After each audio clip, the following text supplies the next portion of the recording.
Hello sa inyong lahat! Narito na naman si Mami Essie para mag-share na naman sa inyo ng isang masarap na recipe, ang beef stew. Pero bago tayo mag-umpisa, kung kayo ay nasa Facebook, don't forget to follow, like, and share. At kung nasa YouTube naman po, huwag lang kalimutang mag-subscribe at pindutin ang bell button para lagi kayong updated sa ating mga bagong video. Ngayon, narito po ang ating mga kakailanganing sangkap. Sa pagluluto po ng beef stew, gagamit po tayo ng short ribs. Ito po kasi, sasabihin nyo lang po short ribs sa bibilan nyo sa palengke. Pero pwede din po kahit na kung gusto nyo laman, walang problema. 1 kilo po ito. Water, pampalambot. 1 carrots.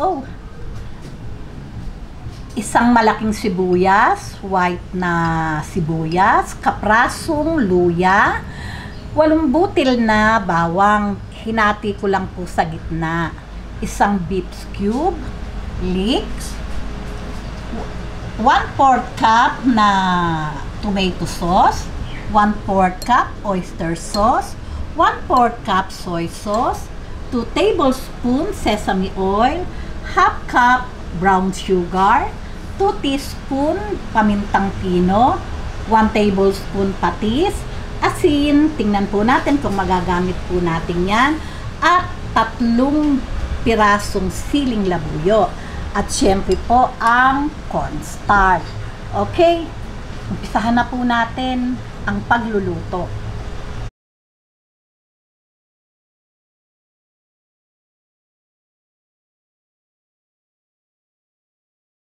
Umpisahan na po natin ang pagluluto.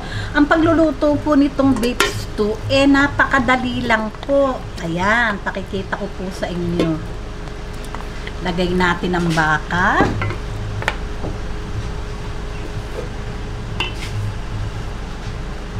Ang water. Yung pong baka, ilulubog po natin sa water. Ayan. Sabay-sabay lang po yan. Lagay natin ang sibuyas. Ayan, ganyan lang po. Yung bawang, yung luya,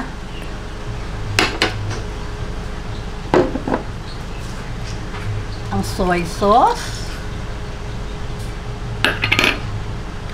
oyster sauce, tomato sauce. Ayan, ganyan lang po yung pagluluto niya ng ating beef stew.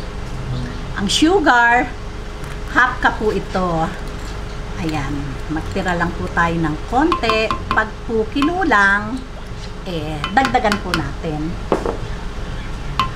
2 teaspoon na paminta, leeks, ang sili, carrots,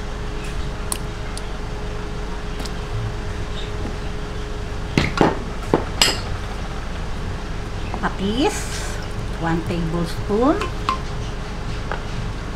at ang sesame oil. Yung pong asin, ihahabol ko na lang po kung sakaling medyo siya matabang. Okay?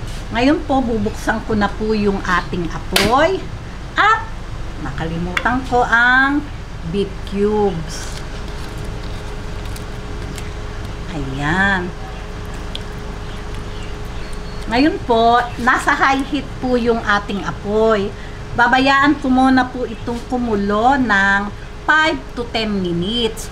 After ng 10 minutes, ilalagay na po natin sa medium heat yung ating apoy. At tuloy-tuloy lang po yung pagpapakulo. Babalik po ako after ng 10 minutes. Ayan. Pagka po ganitong kumukulo na, after 10 minutes, ilalagay na po natin sa medium heat yung ating apoy at palalambutan po natin to ng 1 oras at kalahati hanggang 2 oras. At hanggang makita natin na malambot na yung ating beef. Okay? Lalahihinaan ko na po yung ating apoy. Ayan, babalik po ako pag malambot na. Bago ko po ilagay yung ating cornstarch, meron pa pong naiwang isang recipe. Ilalagay po natin yon. Okay? Ayan, pagkaraan po ng isang oras, medyo malambot na po yung ating short ribs. Lalagay ko na po yung cornstarch.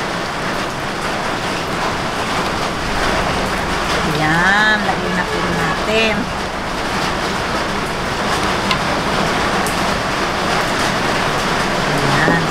Ngayon po, itutuloy ko lang po yung pagpapalambot nito. Kalahati hanggang isang oras pa. Ayan. Kailangan po talaga malambot na malambot. Okay, babalik po ulit ako pag ready na po siya.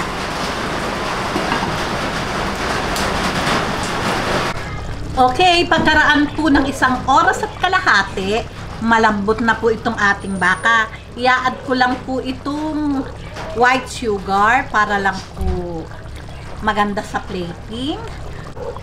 Okay, nagkamali na naman ako. Ano ba yung sinasabi kong sugar?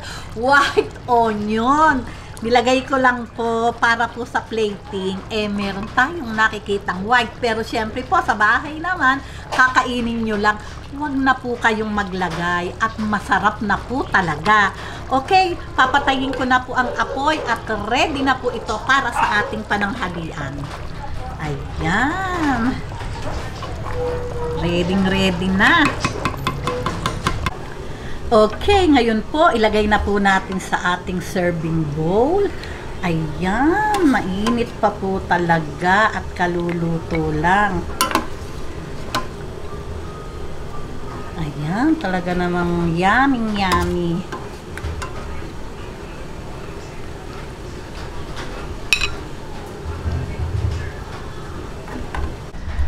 Ayan, ngayon, heto na po at ready na sa ating pananghalian ang aking version na beef stew. O, paano po, tikiman na po tayo at mukha po naman talagang katakam-takam. Pagka po ganitong umuulan, ay kasarap kumain. Pa-extra rice talaga tayo niyan. Okay. Okay, tikiman na po.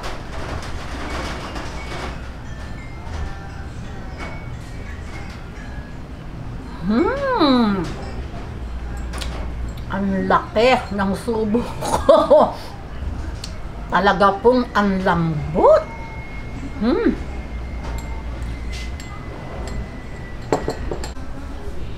Talaga pong masarap. At saka po talagang dapat malambot po yung baka. Talaga naman pong yung dinamnam niya. Naghalo-halo po lahat. Templadong-templado po talaga. Kaya, kung nagustuhan nyo ang video na to, wag lang kalimutang mag-likes. And don't forget to share and subscribe. Babus! Gawin nyo na po ito, talaga namang yummy.